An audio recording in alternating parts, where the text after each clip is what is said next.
অনেকেই কিন্তু উচ্ছে বা করলার তিতো ভাবের জন্য খেতে একেবারে অপছন্দ করেন। আমি আজ আপনাদের দেখাবো করলা বা উচ্ছে রান্নার একটা গোপন টিপস, যেটা কিন্তু একদমই তিতোভাব চলে যায়। নমস্কার বন্ধুরা, মনীষা রান্নাঘরে সবাইকে স্বাগত। প্রতিদিনের মতো চলে এলাম আবারও একটা রেসিপি নিয়ে। আশা করি আপনাদের বেশ ভালো লাগবে। চলুন রেসিপিটা শুরু করি। এখানে আমি একেবারে টাটকা 7 পিস উচ্ছে নিয়েছি। আর এই উচ্ছেগুলো একটু দানা একটু শক্ত হয়ে গেছে, তার জন্য দানাগুলো বের করে দিচ্ছি। যেগুলো একেবারে নরম সেই দানাগুলো কিন্তু আমি বের করব না। দেখুন বন্ধুরা, এইভাবে একটু মোটা করে লম্বা লম্বা করে উচ্ছেগুলো কেটে নিচ্ছি। উচ্ছে আমি যে পদ্ধতিতে রান্না করব, আপনারাও যদি সেই পদ্ধতিতে রান্না করেন তাহলে কিন্তু উচ্ছের তিতভাব কিছুটা কমে যায়। দেখুন উচ্ছেগুলো কাটা হয়ে গেছে।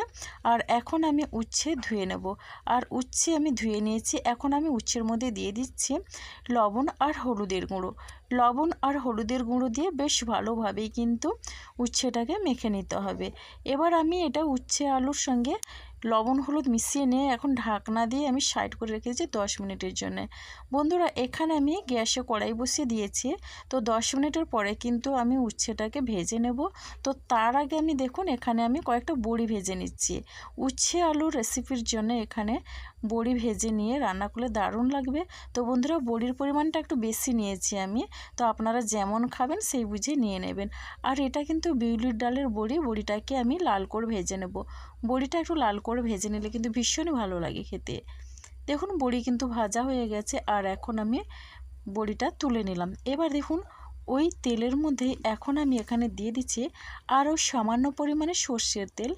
পুরো রান্নাটাই সর্ষের তেলেই করব। তেলটা গরম করে এখানে 1 চামচ পরিমাণে দিয়ে দিলাম 5 ফোড়ন। আর 5 ফোড়নের ফ্লেভারটা দারুণ হয়। দেখুন আমি কিন্তু এটা 10 মিনিট রেস্টে রেখেছিলাম। এবার আমি উচ্ছেটা তেলের মধ্যে দিয়ে দিচ্ছি। এবার এই উচ্ছে থেকে দেখুন কিছুটা পরিমাণে এক্সট্রা জল বেরিয়েছে, এটা কিন্তু তিতো জল। তো এই জলটা কিন্তু দেওয়া যাবে না। তো উচ্ছেটাকে প্রথমে ভেজে নিচ্ছি। দেখুন বন্ধুরা, উচ্ছেটা যদি একটু লাল লাল করে ভাজা যায় তাহলে উচ্ছের মধ্যে তিতোভাবটা অনেকটাই কেটে যায়। এখন দেখুন ঢাকনা দিয়ে আমি 3-4 মিনিটের মতো রান্না হতে দেবো। এভাবে রান্না করলে বাচ্চা থেকে বড় সবাই কিন্তু চেয়ে চেয়ে খাবে। দেখুন বন্ধুরা, এখন আমি আবারও একটু এইভাবে নাড়াচাড়া করে নিয়ে এখন দিয়ে দিচ্ছি এখানে আগের থেকে কেটে রাখা আলু। তো দেখুন এখন আমি আলুটা দিয়ে দিলাম। আর এই আলুটা কিন্তু একটু লম্বা লম্বা করে কেটে নিয়েছি। তবে এখানে একটা কথা বলে রাখি, এই আলুটা কিন্তু আমি একটু সেদ্ধ করে নিয়েছি, তবে পুরোপুরি সেদ্ধ হয়নি। এখানে কিন্তু 50% মতো আমি আলুটাকে সেদ্ধ করে নিয়েছি। তো এখন আমি এই আলুটা দিয়ে বেশ ভালোভাবে উচ্ছের সঙ্গে একটু নাড়াচাড়া করে নিয়েছি। উচ্ছের কিন্তু কালারটা চেঞ্জ হয়ে গেছে। এখন আমি এখানে দিয়ে দিচ্ছি 4 পিস কাঁচা লঙ্কা চেরা। এবার সামান্য পরিমাণে আদা। তো আদা বাটা দিয়ে এখন বেশ ভালোভাবেই নাড়াচাড়া করে নিচ্ছি। সামান্য কয়েকটা মশলা দিয়ে কিন্তু অসাধারণ একটা স্বাদ পাওয়া যায় উচ্ছে আলুর এই রেসিপি থেকে।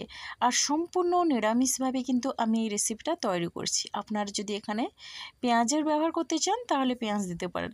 দেখুন বন্ধুরা, এখন আমি এখানে অ্যাড করে দিচ্ছি একটা টমেটো। তো একটা মিডিয়াম সাইজের টমেটো এইভাবে লম্বা করে আমি দিয়ে দিচ্ছি।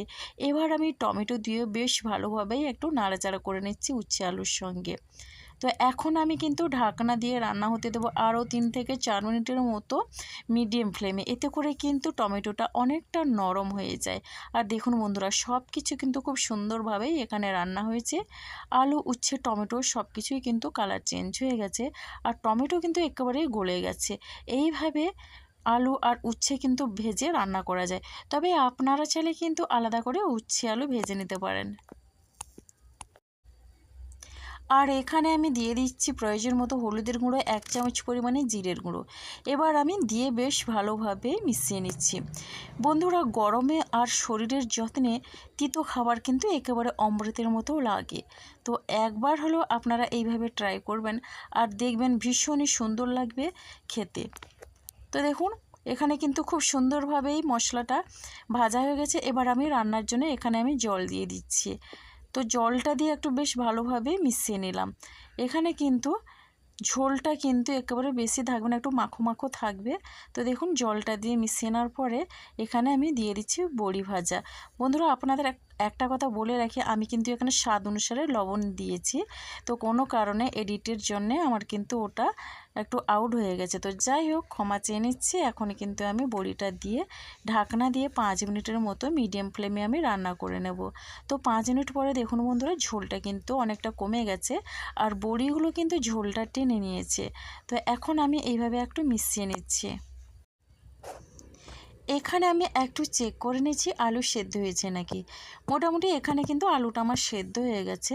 তো এরপরে এখানে আমি দিয়ে দিচ্ছি ভাজা জিরের গুঁড়ো। তো এটা আমার বাড়িতেই বানানো, আর এই জিরের পাউডারটা দিলে কিন্তু দারুণ খেতে লাগে। তো বন্ধুরা, এখন আমি জিরে পাউডারটা দিয়ে বেশ ভালোভাবেই কিন্তু মিশিয়ে নিচ্ছি। এইভাবে দুপুরে গরম ভাতের সঙ্গে হালকা পাতলা উচ্ছে আলুর ঝোল থাকলে আর কোনো কিছুর প্রয়োজন হয় না। আমি কিন্তু ঢাকনা দিয়ে এখানে গ্যাস বন্ধ করে স্ট্যান্ডিং টাইমের জন্য 5 মিনিট রেখে দিয়েছিলাম। তো দেখুন বন্ধুরা, ঝোলটা কিন্তু একেবারেই রেডি পরিবেশনের জন্য। আর কেমন লাগলো কমেন্ট করতে ভুলবেন না। আপনাদের একটা মিষ্টি কমেন্ট কিন্তু আমাকে অনেকটা উৎসাহ দেয় নতুন নতুন রেসিপি বানানোর জন্য। আর দেখলেন তো কত অল্প সময়ের মধ্যে এরকম সুন্দর একটা রেসিপি তৈরি করে নিলাম।